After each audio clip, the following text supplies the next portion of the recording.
જેતપુરના ચામુંડા નગર વિસ્તારમાં ચાલતા દેશી દારૂના હડ્ડા ઉપર મહિલાઓ દ્વારા 24 કલાકમાં બીજી વાર જનતા રેડ કરવામાં આવી, છતાં પોલીસની મિલીભગતથી ચાલતા દેશી અને વિદેશી હાટડાઓ બેફામ વધી રહ્યા છે. તેમાં યુવા ધન બરબાદ થઈ રહ્યું છે, પણ ભ્રષ્ટ સરકાર જે હપ્તા રાજ ચલાવી રહ્યા હોય ત્યારે પોલીસની બેવડી નીતિથી આ ગુનાહિત પ્રવૃત્તિઓનું દૂષણ થઈ રહ્યું છે. આમ જનતા જ્યારે રેડ કરે છે છતાં તંત્ર બેધ્યાન થઈ જાય છે. આમ ગુજરાતની જનતા જાગશે અને આંદોલન કરશે ત્યારે જ ગુજરાત સરકાર પગલાં લેશે, યુવાધન બરબાદ થતું અટકશે. ફરી મળીશું નવા સમાચાર સાથે. ફારૂક બિલખિયા, અમરેલી, દિવ્ય સર્જન ન્યૂઝ નેટવર્ક.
મારું નામ શિલ્પાબેન રાજપરા. આ 5 વર્ષથી અહીંયા દારૂ વેચાય છે. કાલે પણ અમે જનતા રેડ કરી હતી. અડધી કલાકમાં પોલીસ વાળા બેન ને છોડી મૂક્યા અને પાછા દારૂ વેચવાનું ચાલુ કરી દીધું. અને હાંજે અમને ધમકી આપી ગયા છે, જો હથિયારો રહ્યા એના. તો પોલીસ કેમ કઈ કરતી નથી? એમ નહીં, મહિલાની કઈ જેલ છે જ નહીં? કેટલી જેલોમાં મહિલા છે, તો આને કેમ કોઈ નથી રાખતો? અડધી કલાકમાં છોડી દે છે. હોય તો રાજકોટમાં લઈ જાવ, રાજકોટમાં હોય ગાંધીનગર લઈ જાવ, સાબરમતી લઈ જાવ. કેમ એને કોઈ કઈ કહેતું નથી? કેવો ત્રાસ છે? હદ મારો સાહેબ, અમને એમ કહે છે કે આત્મહત્યા કરી વારી. આ દારૂ બંધ નહીં થાય તો તમે આગળ શું કરશો? અમે આત્મહત્યા કરી નાખશું. પછી પોલીસી જામે બધું લેશે ને ગળામાં. અમારી ઘરે કોઈ મહેમાન આવતું નથી. એના રાજ અમારે એને એક જ દેલ્યું છે અત્યારે. એ રાજ બી ગાયરું બોલે, અમારે એના ભજન સાંભળવાના. ગઈકાલે તો તમે અહીંયા જનતા રેડ કરી દારૂ પકડાયો હતો, તો આજે પાછો કેમ ચાલુ? એ તો સાહેબ હાંજે ચાલુ થઈ ગયો હતો. હાંજે દારૂ ચાલુ થઈ ગયો હતો અને અમને ધમકીઓ દઈ ગયા કે અમે હવે તમે આવું કઈ કરશો ને અમે તમને મારશું. હતો પોલીસ પકડીને લઈ ગઈ. હા, તો તરત છોડી મૂક્યા. ઈ કેસ જ ખરી કે હું હપ્તા ભરું છું એમ. મને પોલીસ કાઈ નહીં કરે.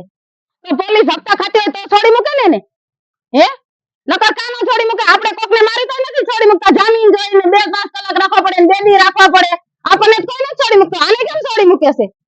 આવા ધંધા કરવા તો છોડી મૂકવાના.